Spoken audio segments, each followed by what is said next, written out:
আজকে 31 ডিসেম্বর চলে এসেছি কন্যাকুমারীর রক দেখতে। ঘড়িতে বাজে ভোর 5:30 এখন। 6:45-র মধ্যে সানরাইজ হয়ে যায়, সেজন্যই সানরাইজ দেখতে আজ এখানে চলে আসা আমাদের। আজকে লাস্ট ডে ঠিক বলবো না, আগামীকাল 1 তারিখ। তো আগামীকাল আমরা কলকাতায়ও ফিরে যাচ্ছি। যারা যারা ফ্লাইটে যাওয়ার, যারা যারা ট্রেনে যাওয়ার, কালকেই লাস্ট ডে। সানপার্ক হোটেলের কালকের দিনটা থেকে আমরা বেরিয়ে যাব কলকাতার উদ্দেশ্যে। তো চলে এসেছি আমরা এখন এইখানে সানরাইজ দেখার জন্য। কিন্তু দুঃখের বিষয়, খুবই ক্লাউডি ওয়েদার ছিল বলে সেরমভাবে সানরাইজ দেখতে পারিনি।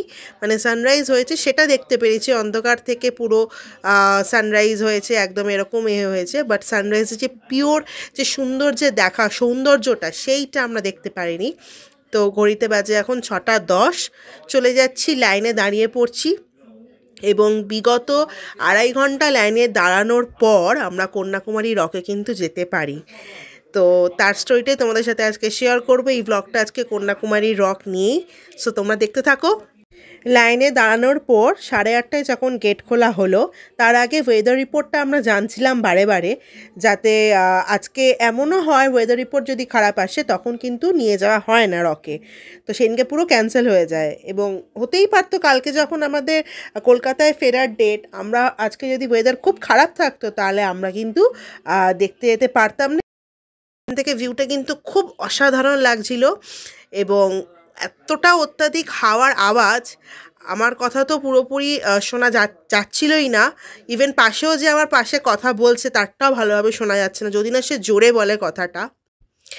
আর কিছু কিছু জায়গায় যেই স্ট্যাচু যেখানে আছে বিবেকানন্দ রকের, সেখানে কিন্তু ফটো তোলা বা তোলা যেগুলো অ্যালাউ ছিল না, সেগুলো করতে পারিনি।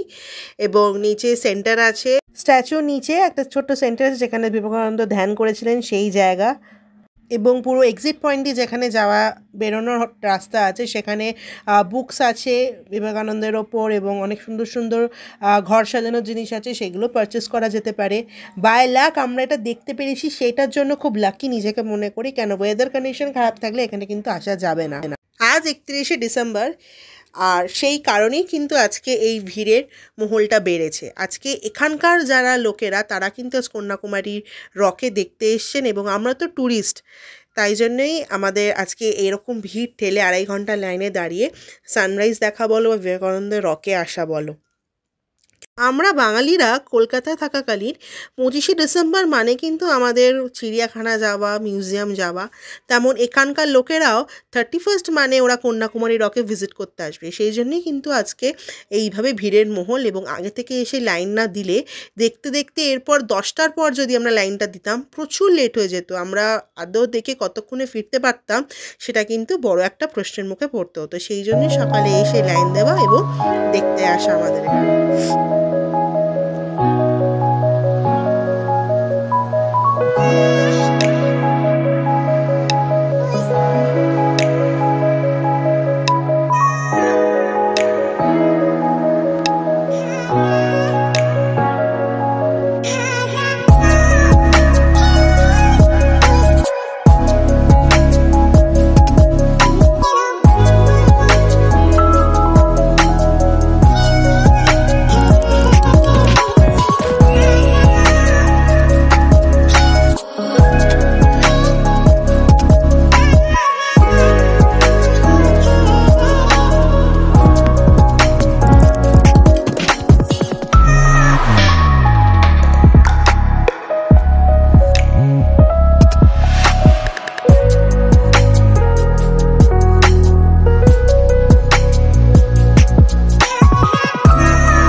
channel with a new vlog. Good morning everyone.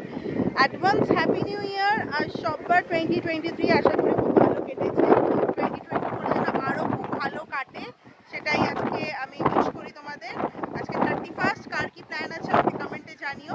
প্রায় আজকে 5টা থেকে জেগে 5:30 থেকে আমরা লাইন দিয়েছি এখানে সানরাইজ দেখার জন্য। এখন আছি আমরা কন্যাকুমারীতে বিবেকানন্দ রকে। তো সব কিছু তোমাদের ভিডিও